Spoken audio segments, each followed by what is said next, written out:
Today we will unbox and review Casio's most famous and most selling alarm clock in the world. On this channel we have done unboxing of many alarm clocks, so you can check that as well. Now this particular model by Casio, it's called the TQ140 and is the cheapest available alarm clock by Casio. The TQ140 is made in China and usually sold without any discount. It is sold on the MRP.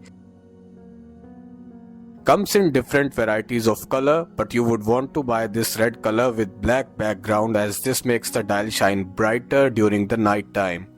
Inside the box you get the clock, the user manual, warranty card and a Panasonic AA battery. Comes in 2 years standard warranty which can be extended further by 6 months when you register this product online.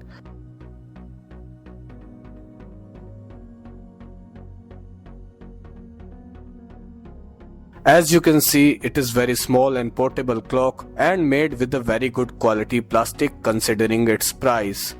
This comes with only alarm and no flashing LED, but you don't need to worry as the dials are visible inside the dark room. The clock weighs only 65 grams and one battery can last up to an year.